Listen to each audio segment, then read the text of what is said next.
Don't let anybody tell us that this is not a Christian country. It is. Is a Jewish person going to burn in hell? Yes or no? Yes or no? You just have to answer yes or no. Devram's Jewish. Is he going to burn in hell? I'm right here. Jesus said, I am the way and the truth and the life. So yes. So which one? You're saying yes? You're saying yes? Yes? You're framing me. You're saying it's a Christian nation. So everyone who is not Christian, they're basically being told they're going to burn in hell. That means that the nation that they live in believes that people that don't believe in their religion are burning in hell. That's a really big thing to say. Backing government? Yes. Our government was based on it. Right. And God we trust is on our money. So One of the amendments in the Constitution says that, there will be a separation between church and state. A lot of people are saying they want to see more church in state. I do. I think so. So certain parts of the Constitution, take it or leave it. Yeah. So I believe fully in the Constitution. But I still Just don't- not that particular thing. They need church, or we need less government in our schools and more church in our schools, I think. More church in our state. People are talking about making America a Christian nation. Would you support that? Absolutely. Absolutely. The values, thought that's what we built the country on, was my impression, but obviously things got twisted along the way. It's pretty disheartening to see what's going on. So many people that are unaware of the just general challenges in life, what's going on behind the scenes on the bad side. What happens to people who are not Christian in this country, who are atheist, who are Jewish, who are Islamic? If America is religious freedom and there is a sort of a mandate for Christianity in America, what happens to that?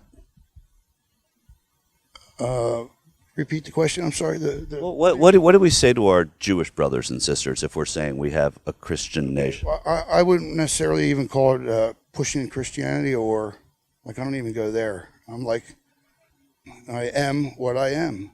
So knowing that gives me my spirituality.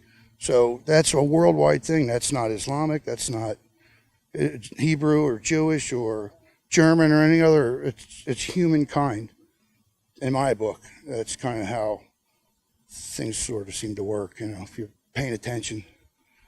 I believe it always has been a Christian nation. I believe that there is a covenant with God, and He will not let this country go, and it will come back to what it was supposed to be, out of the slave state. Explain that a little bit. What, the slave? No, what you mean by what it will become what it was supposed to be. And from your perspective, what does that mean? My perspective is that under godly instruction and biblical principles, as I believe God created government even in the Bible, and there's different ways to do things. The goal is to spread the truth as we know it, share Jesus, which is the ultimate truth. That pesky little clause of the separation of church and state can be a real thorn in the side for MAGA and other Christian nationalists. And this threat to democracy has made its way to Congress. My colleague, Representative Marjorie Taylor Greene, has said, quote, Christian nationalism is actually a good thing. It is an identity that Republicans need to embrace, and I am being attacked by the godless left because I said I am a proud Christian nationalist, end quote. My colleague, Representative Lowen Boebert, said, quote, the church is supposed to direct the government. The government is not supposed to direct the church. I'm tired of this separation of church and state junk, end quote. Junk being the Constitution and Bill of Rights. The Bible itself in 2 Corinthians actually warns us against this. Paul warned against this. He warned us against people who would preach of a Christ that differs from the true Christ that we learn about in the Bible.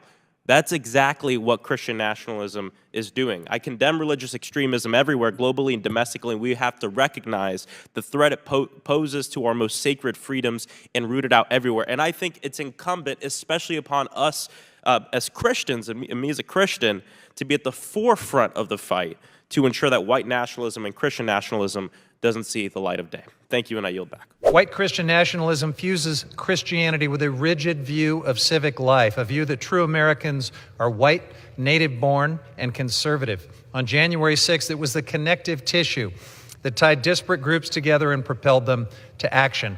It's infecting our government, from members of Congress and top officials in the previous administration to the wife of a Supreme Court justice whose messages to the president's chief of staff leading up to the insurrection smacked of white Christian nationalism. Thankfully, good Americans, people of faith and non-believers, are standing up to this violent ideology.